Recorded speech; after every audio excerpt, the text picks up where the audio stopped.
Wait. Natakalabas tite. Okay. Ano po yung bawal, sir? Bawal yung labas tite.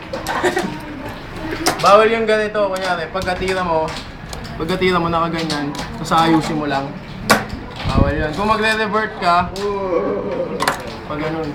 Dapat 90 degrees. Oo, naka 90 degrees. Tapos hindi dapat sayad dalawang gulong pag-revert. Tapos, ang revert, lang yan sa lead lang yan. Yung basta ganun. Sa lead lang pwede. Basta lead lang yung pwede gumawa ng revert.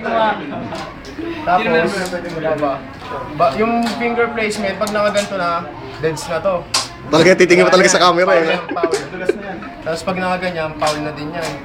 So pag nakatagilid yung deck, kunyari, tumira ka ng ganyan, pag ganyan. Hindi good yun. Dapat ganito. Kunyari, pag ganyan mo, ganyan.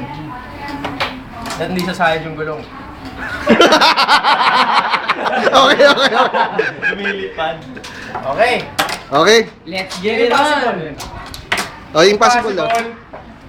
Ano kayo? Paul kayo doon? Kayo.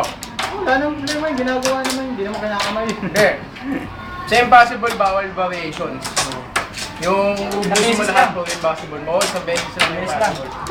Kunyari, nagawa mo yung switch impossible, tapos yung impossible, tapos nali yung impossible.